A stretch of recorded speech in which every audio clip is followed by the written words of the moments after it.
দলাই হাঙ্গর সবাই কমলপুর দুর্গা জমিনি শালিমাতাই लं ट्राइबेलनि खाक सानाहारै गताल हांगर स्रामजाकनानि बागै हास्ते हापांनि थानि सान मुक्ति सालायगा दलाई बिफ्रिकेशन मुभमेन्ट कमिटिनि आदं रक kokti shala kaisa pandani bisingtei borni joto san mungno teiye koktuma thumnai rongni biskango phaiye shirai ke saikhanaraka dolai bifurcation movement committee ni adong rok এবং বিভিন্ন ক্ষেত্রের বিশিষ্ট ব্যক্তিদের সঙ্গে ধারাবাহিকভাবে সাক্ষাৎ করে ওনাদের মূল্যবান মতামত গ্রহণ করা হবে এবং ওনাদের পরামর্শের ভিত্তিতে আন্দোলনের গবেষণা তথ্য সংগ্রহ এবং ভবিষ্যৎ কর্মপরিকল্পনাকে আরও শক্তিশালী ও বাস্তবভিত্তিক করা হবে।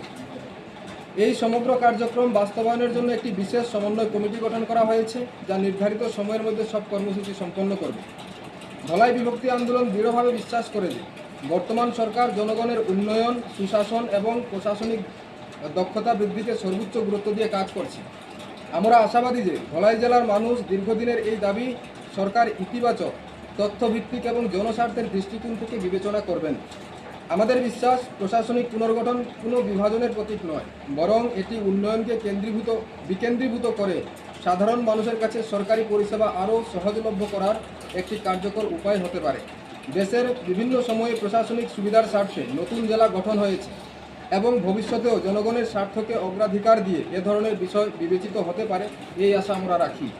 আমরা ভারতের মাননীয় প্রধানমন্ত্রী নরেন্দ্র মোদীজি এবং ত্রিপুরা রাজ্যের মাননীয় মুখ্যমন্ত্রী অধ্যাপক ডক্টর মানিক সাহাজির বিচক্ষণ নেতৃত্বের প্রতি পূর্ণ আস্থা প্রকাশ করছি। আমরা বিশ্বাস করি উন্নয়ন ও জনকল্যাণের স্বার্থে সরকারের সঙ্গে গঠনমূলক সংলাপের মাধ্যমে এই বিষয়টি এগিয়ে নিয়ে যাওয়া। খোয়াই নিশিমি বিপ্লব নিকথম চিনি খরাং।